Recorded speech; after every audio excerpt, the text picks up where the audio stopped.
Let me ask you something. Why do we love watching middle-aged men try to reclaim their glory days? It's not just nostalgia, it's a mirror held up to our own fears of irrelevance. Take Will Ferrell's new show The Hawk, where he plays a washed-up golfer clawing his way back to relevance. It's a trope that's been around forever, but what makes it so addictive? It's the absurdity of watching someone who's clearly past their prime still believe they can be great. And honestly, I think that's why these shows resonate. We've all had that moment where we're like, I could totally do that again if I just tried harder. Now, if you're thinking, wait, isn't this just another sports comedy? You'd be right, but there's something deeper here. These shows aren't just about the sport, they're about identity crises. Take Coach from the 90s.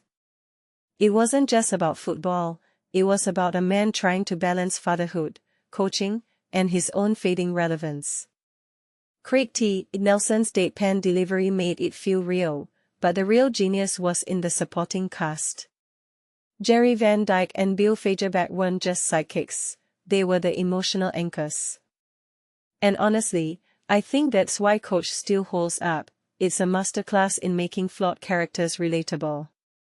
But let's talk about the ones that really push boundaries. Eastbound and Down is a perfect example of how to take this premise to extremes.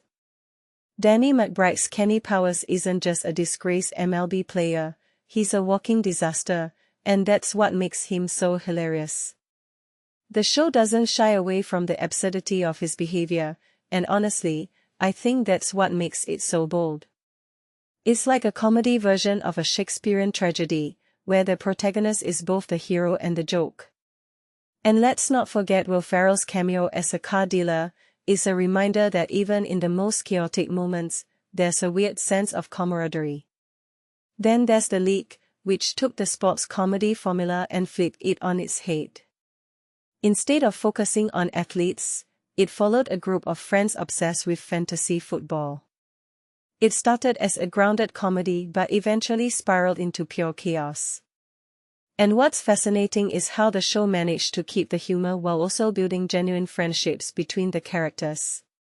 It's a reminder that sports fandom isn't just about the game, it's about the people you share it with. And honestly, I think that's why the show's improvisation works so well. It felt like watching your friends argue over the best trade in the league. But not all of these shows are about athletes. Vice Principals is a hilarious take on middle-aged incompetence, but instead of sports, it's about school administrators. Danny McBride and Walton Goggins are like a comedic duo from hell, constantly bickering over schemes that make no sense. And what's wild is how the show managed to elevate Goggins from a serious actor into a full-blown comedic force. It's proof that sometimes the best comedy comes from people who don't take themselves seriously, and I think that's what makes the show so refreshing. Now, let's talk about Brockmire. This one is different. It's not just about redemption, it's about the emotional toll of failure. Hank Azaria plays a baseball announcer who's fallen from grace, and the show doesn't shy away from the pain of that. It's a comedy, sure, but there's a rawness to it that's rare. And honestly, I think that's what makes it stand out. It's not just about laughing at the protagonist's misfortunes, it's about understanding them. It's like a sitcom version of a recovery story, and I think that's why it's so emotionally resonant. And then there's Cobra Kai, which is a bit of a hybrid.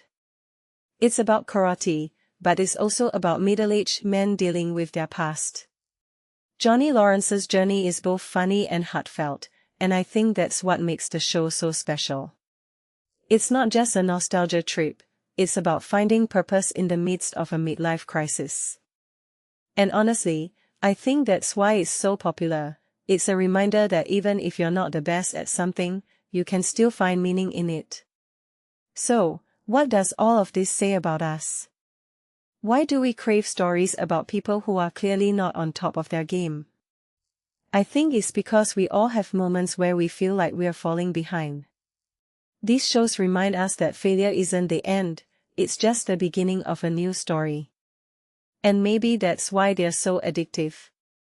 They're not just about laughing at the characters, they're about seeing ourselves in them. And honestly, I think that's what makes these shows timeless. They're not just about sports, they're about the human experience.